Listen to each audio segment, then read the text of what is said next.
Why do you say that, Father? You aren't afraid, are you? No, but I respect some of the superstitions of others. Often they are founded in fact.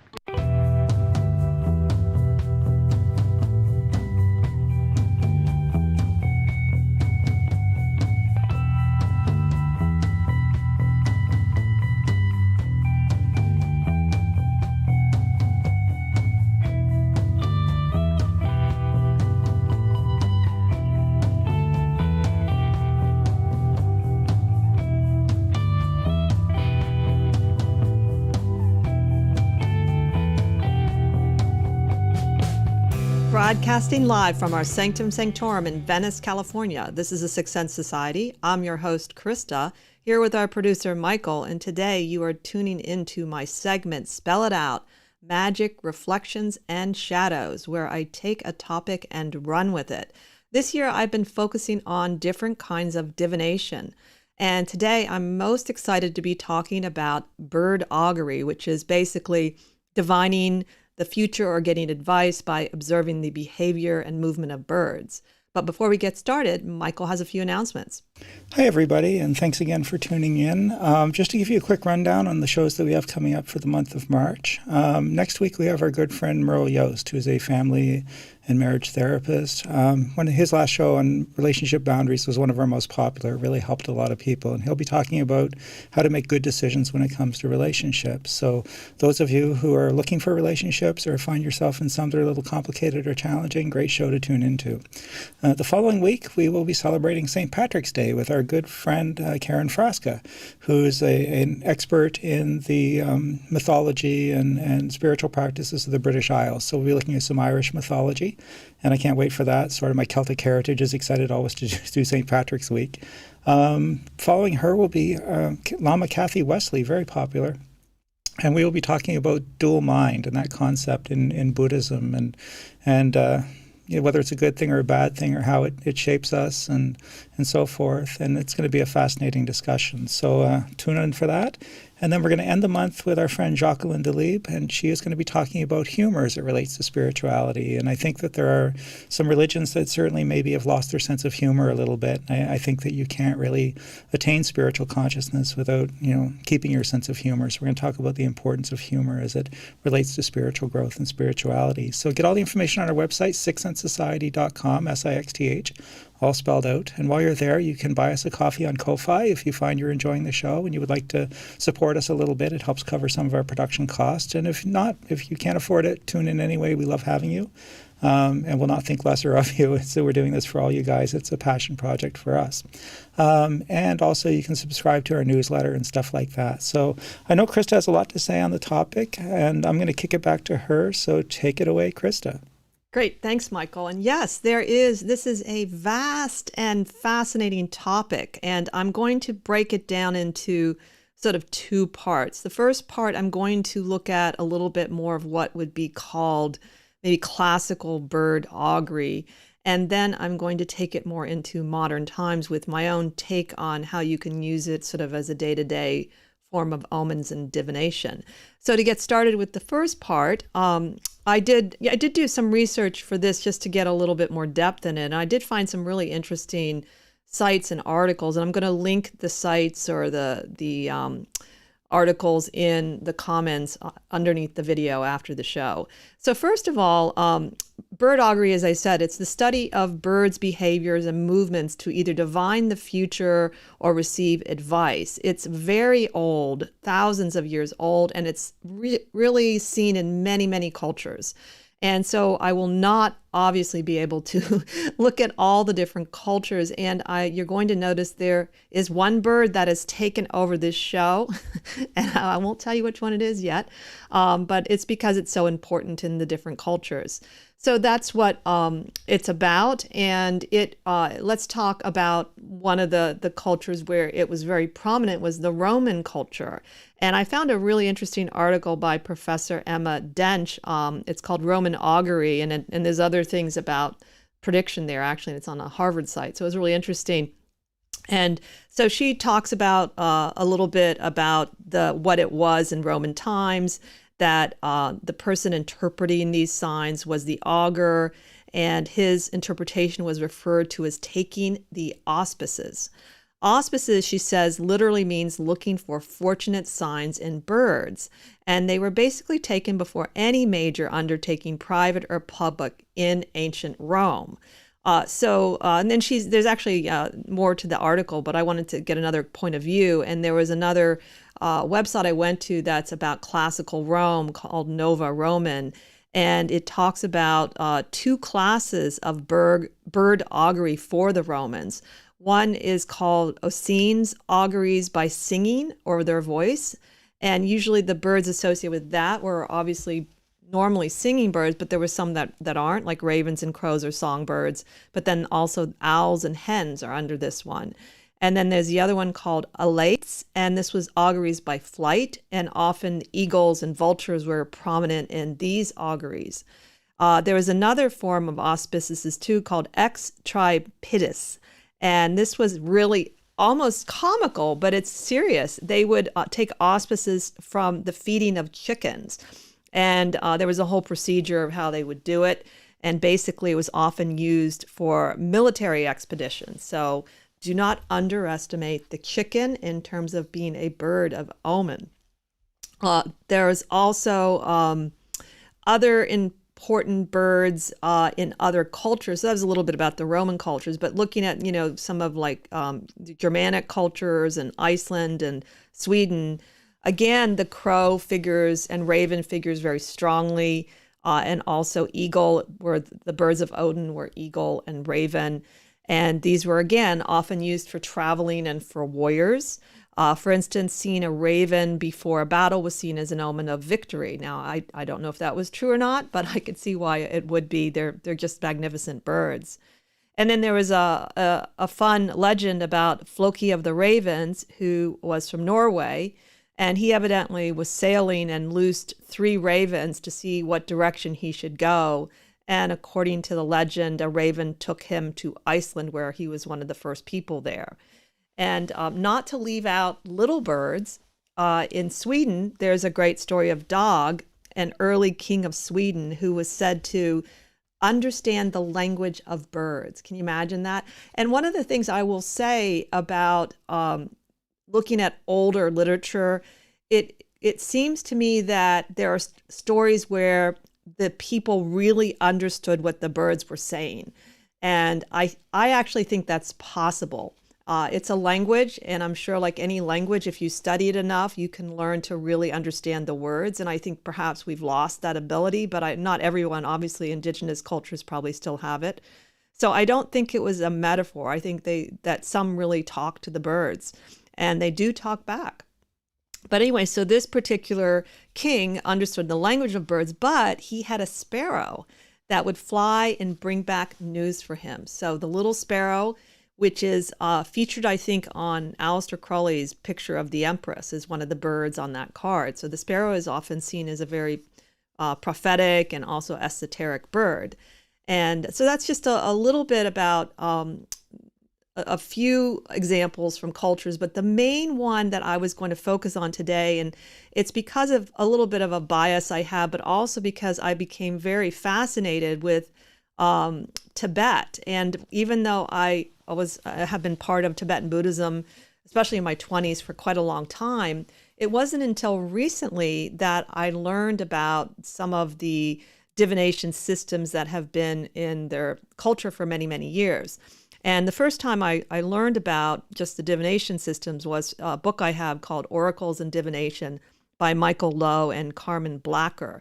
And there's a great article by Lama Chimi Radha about Tibet and the forms of divination.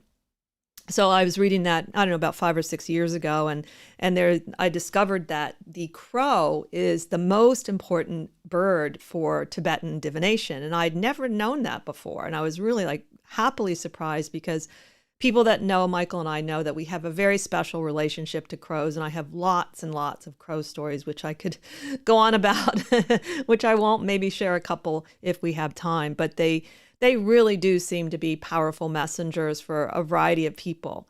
So anyway, in his article, he talks about that's common for Tibetans to seek out what's called a mopa, a diviner, for their questions of importance. And largely it's the lamas, and especially the tulkus, which are reincarnated lamas, that will do these divinations for no charge. It's part of what they consider their duty. But it's not only lamas. Anyone can be skilled at this.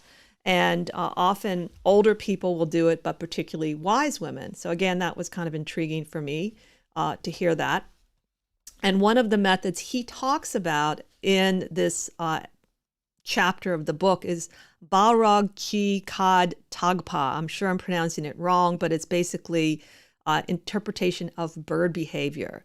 And not only is the crow is the one that is largely regarded as the diviner, and as a result, they're never killed in Tibet because they're thought to be the messengers from the Mahakalas or divine protectors, which is very similar to the Irish in the Irish myth of the Morrigan, who can transform into ravens and crows, and she is one of her roles is a protectress goddess, because she is the goddess associated with battle and battlefields, but also with divination and prophecy. So that sort of spoke to me. Michael was talking about having that sort of Celtic background, in my case Irish, and his Scottish, so that we both really love and enjoyed the Morgan.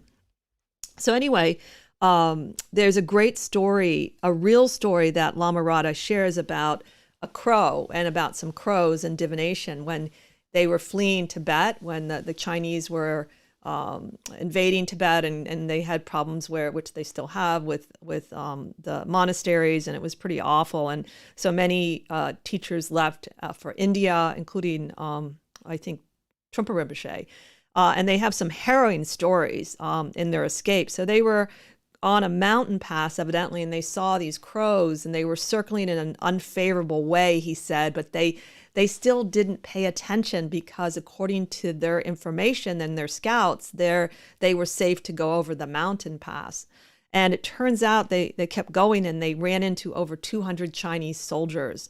So he said they managed to escape. They had to scatter and run and flee, but he realizes the crow was trying to warn them. In fact, one crow even landed on his horse and pulled on his bridle. That's how specific it got for him. So he's a big believer, and many people are, that, especially connected to battles. There are other stories I've read about crows warning about battles and what to do, what not to, that one should really listen to them. But the reason why I got really interested in the Tibetan divination, bird divination, is there are these old Tibetan texts that I'd never heard of, and it's called On the Sounds of the Crow, and it's a sutra found in the Tanjur, a traditional collection of commentaries on the Buddhist scripture.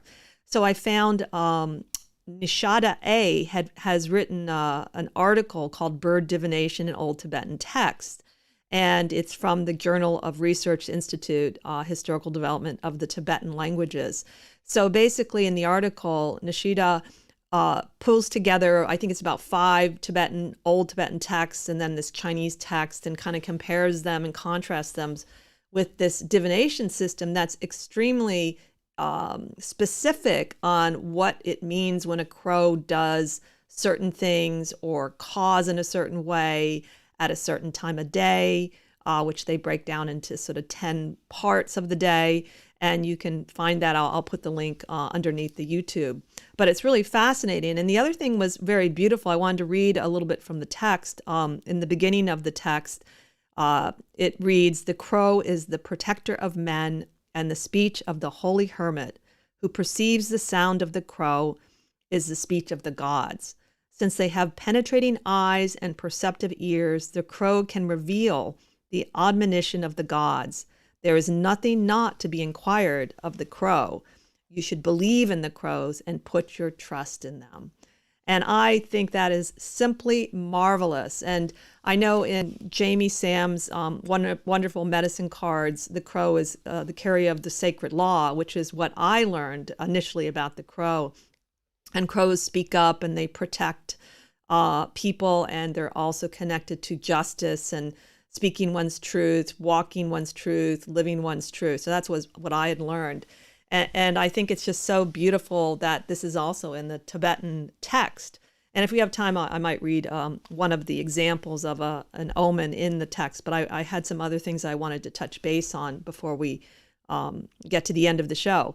So the thing I wanted to talk about in modern times is really the concept of how do individuals use birds as omens on a day-to-day basis, from the modern New Age movement to, of course, indigenous cultures have always had a connection to all of the animals. But I think it's becoming much more popular in a positive way for people to embrace animals of all kinds as teachers.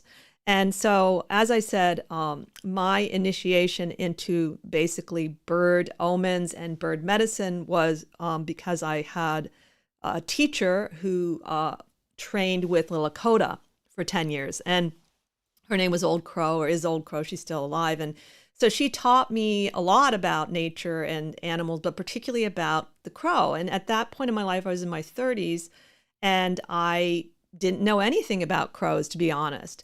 So that opened the gate, I think, to many other birds. And I think that one of the most interesting thing about working with birds is they're all wonderful, and one bird will lead to another bird. So even if you have like a main bird that you connect to on a day-to-day basis, which people often do, you know, you can still understand the language and the meaning of other birds.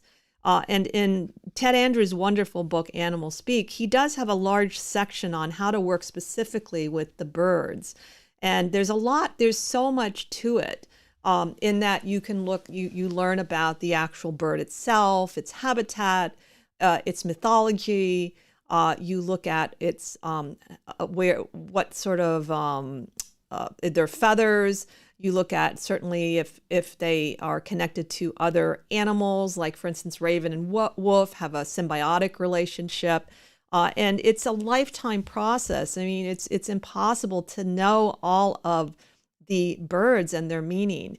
But when one goes to the most, I think, powerful way to work with bird medicine is with wild birds. And that's how I started. And I still find that still very, very powerful. And so what you would do if you say, you know, I'm interested in discovering if birds can help me, give me advice and omens like they have throughout time. And you would start with your neighborhood birds. And you can include pigeons and doves and sparrows. They absolutely are part of the divination system. And basically, like any form of divination, you're looking for synchronicities. You're looking to see, you know, when the bird came, what was going on inwardly and or outwardly. You can go, and then I think research is a huge part of bird medicine. In fact, if you're not researching any of the animals, then you're going to go astray, because all of the totems are based on long observations of the real animal. So for instance, the crow is known to be a thief, and crows like to steal things. There's no doubt about it.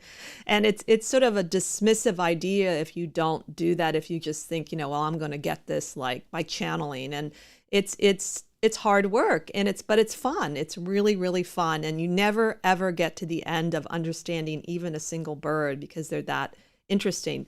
But you will get your own specific messages with birds. Like, for instance, I know that a lot of my clients come to me and they say that the hummingbird comes to them representing one of their ancestors that has died. And they'll say, oh, my grandmother comes to visit me as a hummingbird.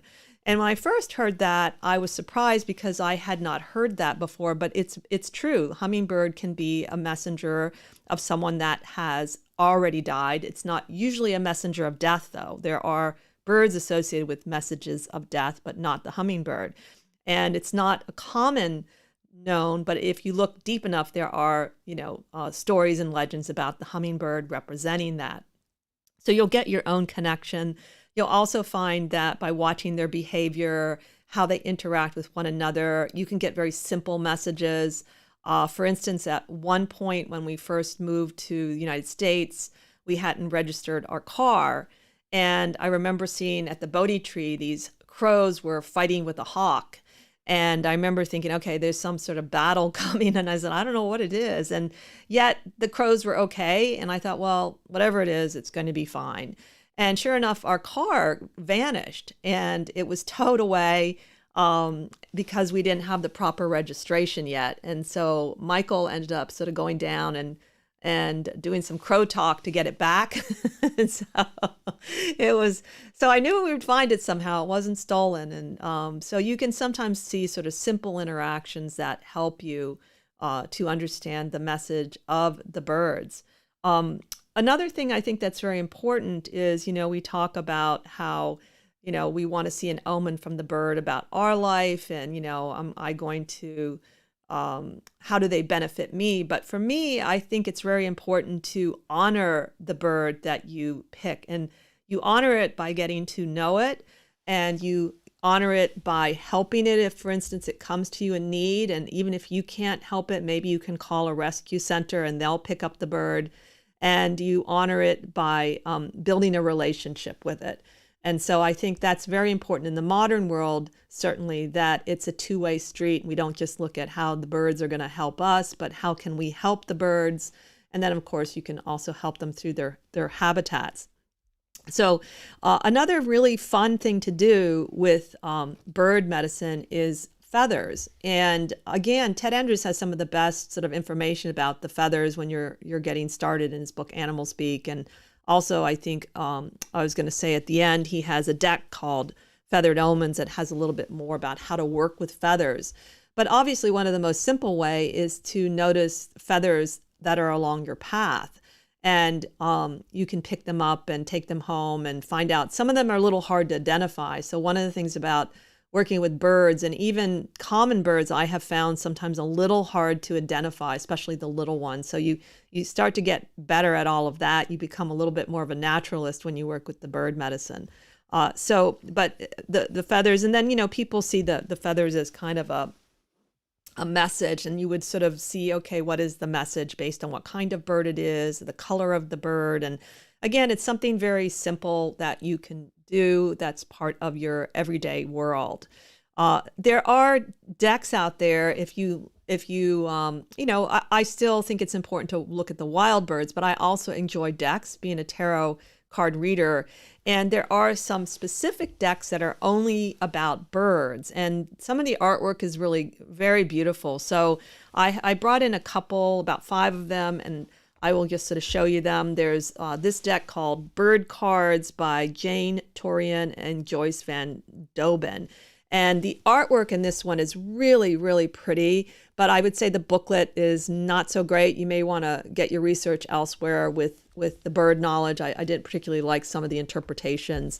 There's also bird signs here, this written by C.G. Carbone, and Mary Rizuka is the artist. And I really like this one because it also has the eggs and the nest, and they're really lovely drawings as well. And I do like a lot of the interpretations, and they all have like spreads and things like that.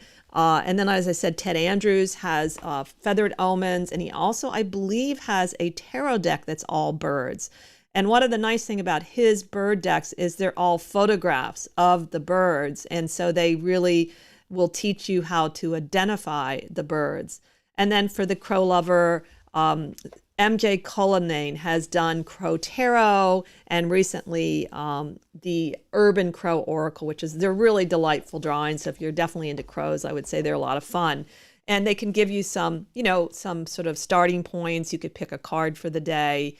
But again, I think working with the wild birds is the most powerful in terms of how it will affect you. I know for me, when crow came into my life, it was the real crow. And it began with my friend Lainey, who was the woman that taught me about crow. And then when I moved to Nova Scotia, it went on with Michael, and especially in Nova Scotia with the crow, became extremely significant for me in so many ways.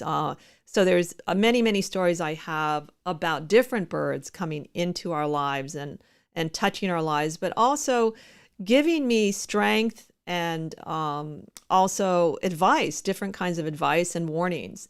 So I would totally encourage you to think about working with a bird.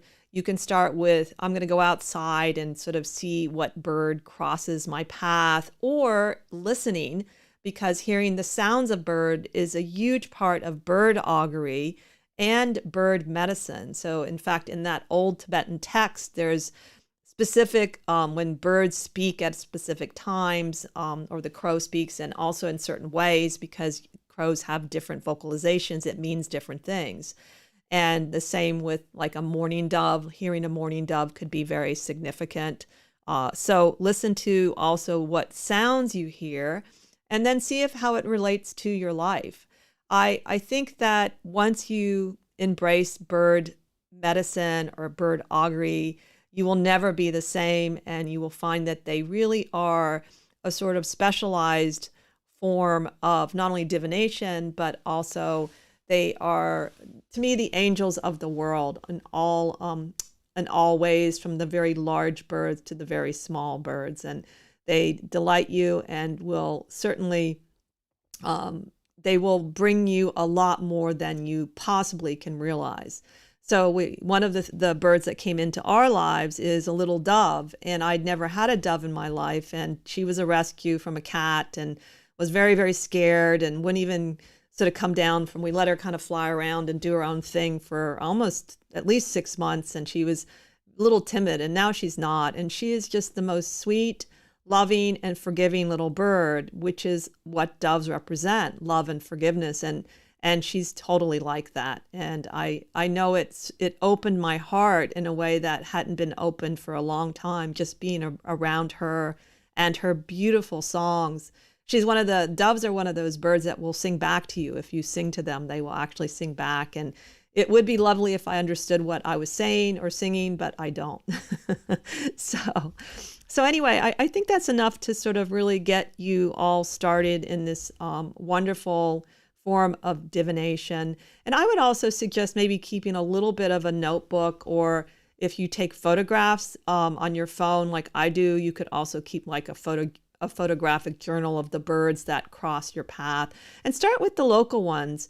And you really will also get to know your local habitat, which is always, I find, really useful. And certainly you can also cultivate a particular connection to a bird. If you feel really drawn to it, then you just go and you study it, and you bring it into your life in a very deliberate way, because perhaps you want the medicine it offers. So blue heron might offer you that kind of peace that it has and that stability. But definitely consider it if you have not considered it.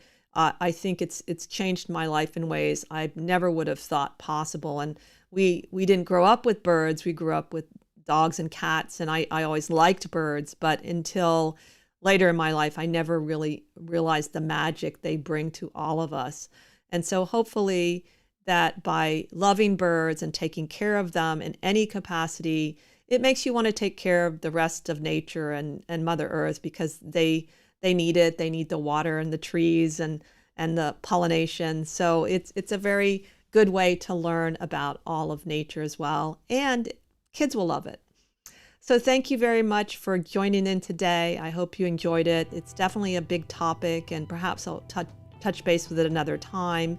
Until next week, I look forward to continuing to evaluate our journey together and to study the esoteric and the obscure together. Have a great week.